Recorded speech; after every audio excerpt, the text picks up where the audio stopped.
1658च्या जुलै महिन्यात औरंगजेब दिल्लीच्या तख्तावर बसला आणि त्यानंतर थोड्याच दिवसात त्यांनी आपल्या राज्यात काही महत्त्वाचे बदल केले. त्यातला एक बदल म्हणजे आपला मामा शाहिस्तेखान यास त्याने दक्षिणच्या सुभ्यावर नेमले. महाराजांवरती चाल करण्याची जबाबदारी शाहिस्तेखानावर देण्यात आली.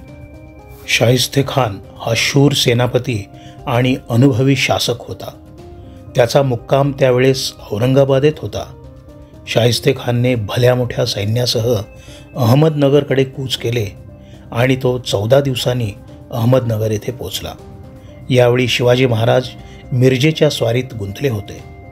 नगरहून निघून शाहिस्तेखानने सोनवडी गाठली आणि तेथून भीमा नदी उतरून सुपे घेतले आणि नंतर तो बारामतीकडे वळला. तेथून होळ म्हणजे नीरा नदीकाठी मुक्काम करून त्याने शिरवळकडे कूच केले आणि मराठ्यांनी संघटित असा विरोध त्याला कोठेही केला नाही. टोळ्या टोळ्यांनी मराठे हल्ले करीत होते, परंतु त्याचा फारसा परिणाम शाहिस्तेखानाच्या आघाडीवर झाला नाही. 1660च्या मे महिन्यात शाहिस्तेखान पुण्यात पोहोचला. शाहिस्तेखानचा इरादा तर पावसाळा पुण्यात घालवण्याचा होता, परंतु तो पुण्यास येण्यापूर्वीच मराठ्यांनी या भागातील पीक, धान्य, गवत, कडबा सगळे नाहीसे केले होते. त्यामुळे मुघली सैनिकांना आणि जनावरांना खाण्यापिण्याच्या सामानाचा अत्यंत तुटवडा पडला. त्यामुळे पुण्याहून चाकणकडे जाण्याचे शाहिस्तेखानने निश्चित केले. चाकणचा किल्ला म्हणजे एक लहानशी गढीच. किल्ल्याचा आकार चौकोनी असून त्याच्या 4 टोकांवर 4 आणि मध्ये एक असे भक्कम बुरुज होते. पूर्वेच्या तटावर दरवाजा होता आणि किल्ल्याभोवती 30 फूट खोल आणि 15 फूट खोल खंदक होता. खंदकाच्या बाहेर परकोट होता आणि प्रत्येक बुरुजावर तोफा होत्या. आणि चाकणचा किल्लेदार होता फिरंगोजी नरसाळा. इकडे महाराज स्वतः पन्हाळ्यावर सिद्धी जोहरच्या वेढ्यात अडकून पडले होते. त्यामुळे चाकणच्या मदतीसाठी बाहेरून मराठी सैन्य येण्याची शक्यता फारच कमी होती. आणि अशा परिस्थितीत 21 जून 1660ला शाहिस्तेखानाने चाकणच्या किल्ल्यास वेढा दिला. त्याने आपले सैन्य 4 पथकात विभागले. किल्ल्यानजीक जागोजाग उंचवटे करून अवजड तोफा किल्ल्यावर मारा करण्यासाठी आणून ठेवल्या. पावसाळ्यामुळे वेढ्याच्या कामात फारशी प्रगती होऊ शकली नाही. त्यातच मराठा सैनिकांनी किल्ल्यातून बाणांचा आणि तोफांचा मारा सुरूच ठेवला. मराठ्यांच्या दृढ प्रतिकारापुढे किल्ला जिंकून घेणे मोठे जिकिरीचे झाले होते. शेवटी शाहिस्तेखानाने गुप्त रीतीने छावणीपासून किल्ल्याच्या तटापर्यंत जमिनीतून एक भुयार पोखरीत नेऊन सुरुंगाच्या सहाय्याने तट उडवून देण्याचे ठरवले. पहिला सुरुंग 14 ऑगस्टला उडाला आणि त्यात बरेच मराठे सैनिक कामी आले. पण त्याचबरोबर मुघलांचे सैनिक देखील जखमी झाले. मुघली सैनिक पडलेल्या खिंडारातून तसेच आत घुसले. तेथे त्यांना मराठा सैनिकांनी फार कडवा प्रतिकार केला. आत घुसलेले बरेचसे सैनिक मेले आणि दुसऱ्या दिवशी म्हणजे 15 ऑगस्टला मुघलांच्या ताज्या दमाच्या सैनिकांनी परत हल्ला केला. संघर्ष मोठाच झाला. या लढ्यात मराठ्यांचे 268 लोक कामी आले आणि कित्येक जखमी झाले. किल्लेदार फिरंगोजी नरसाळ्याने किल्ला अत्यंत धैर्याने लढवून पराक्रमाची शर्थ केली. शाहिस्तेखान त्याच्या पराक्रमावर बेहद्द खुश झाला होता.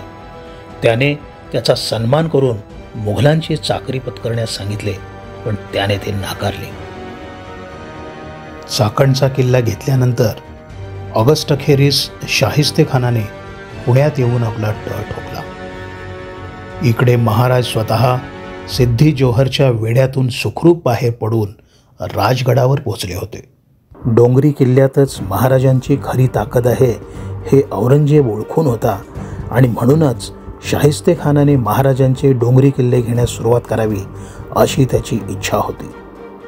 1661च्या सुरुवातीस शाहिस्तेखानाने आपले लक्ष कल्याण प्रांत घेण्याकडे दिले आणि त्याचबरोबर उत्तर कोकण जिंकून ते मुघली अंमलाखाली आणावे या इराद्याने मुघलांचा एक अत्यंत शूर सेनानी कारतलब खान याची नेमणूक केली. शाहिस्तेखानाने त्याच्याबरोबर अमरसिंह चौहान आणि उदाजी रामाची पत्नी रायबाघेल ही वीर स्त्री सहाय्यक म्हणून पाठवली. शाहिस्तेखानाच्या या मोहिमेची बातमी महाराजांना राजगडावर मिळाली. तेव्हा कारतलब खान घाट उतरून खाली आला की त्याचा मुकाबला करायचा हे महाराजांनी निश्चित केले. कारतलब खान पुण्याहून लोहगड मार्गे बोरघाटाहून कोकणात उतरावयास लागला. लोहगडच्या पलीकडून दक्षिणोत्तर जाणाऱ्या मार्गाने तुंगारण्यात उतरायचे आणि तेथून सह्याद्री ओलांडून उंबरखिंडीतून खाली कोकणात उतरायचे असा त्याचा एकंदरीत बेत होता. 35,000ची फौज घेऊन उंबरखिंडीतून तुंगारण्याच्या मार्गे कोकणात जाण्यातील धोके रायबाघांनी खानाच्या निदर्शनास आणून दिले. परंतु गर्वाने फुगलेल्या खानाला ते धोके दिसले नाहीत. पुढे जाण्याचा अट्टाहास करून तो फौजेसह तुंगारण्यात उतरला. परंतु तेथे पोहोचण्यापूर्वीच नेताजी पालकर 1,000 स्वारांसह उभा होता. कारतलबची फौज टप्प्यात येताच नेताजीने झडप मारून कापाकापीस सुरुवात केली. मोगली सैन्यात प्रेतांचे खच पडू लागले. पळून जाण्यास वाटही दिसेना. झाडाझुडपात अडकून पडल्याने कित्येक जण काट्याकुट्यांनी रक्तबंबाळ झाले. शेवटी खान शरण आला आणि त्याने धर्मवाट मागितली. काही अंतरावरच उभ्या असलेल्या शिवरायांनी ती दिली देखील. धान्यधुन्य खजिना वगैरे सर्व तेथेच टाकून कारतलबची फौज माघारी निघून गेली. कारतलब खानाला उंबरखिंडीत झोडपून महाराजांनी शाहिस्तेखानाला दणका दिला खरा, परंतु तो दणका अप्रत्यक्ष होता. त्यामुळे फार तर कारतलबची घमेंड उतरली असेल, परंतु खुद्द शाहिस्तेखानाला महाराजांची भीती अजून बसलेली नव्हती. शाहिस्तेखानाला पुण्यात आल्यापासून 2 वर्षे होऊन गेली होती. लाल महालात राहून मराठ्यांच्या गडावरती फितुरीचे राजकारण करण्यास त्याने सुरुवात केली होती आणि या मुघली फौजांनी जनतेला लुटायला आणि त्रास द्यायला सुरुवात केली होती. अखेर महाराजांनी अत्यंत धाडशी अशी योजना आखली. 1,00,000 सैनिकांचा वेढा फोडून प्रत्यक्ष शाहिस्तेखानावर आक्रमण करायचे महाराजांनी ठरवले.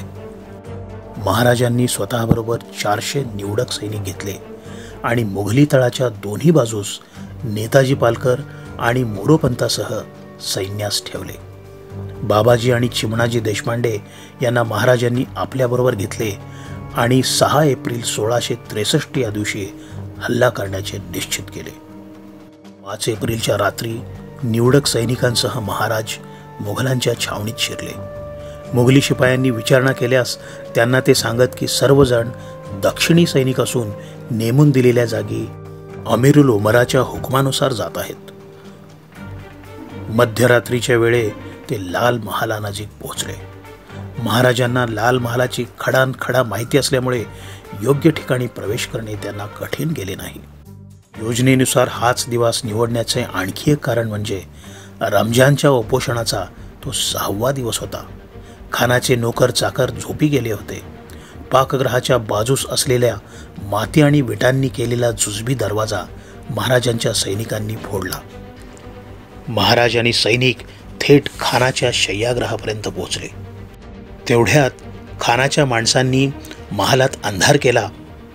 महाराजांनी तलवार करून खानावर वार केला. खान पळून जाण्याच्या प्रयत्नात होता. शाहिस्तेखानाने पळून जाऊन आपला जीव वाचवला, पण जाता जाता उजव्या हाताची 3 बोटे मात्र महाराजांच्या तलवारीने उडवून दिली. त्याबरोबरच शाहिस्तेखानचा मुलगा अब्दुल फतेह खान देखील बळी पडला.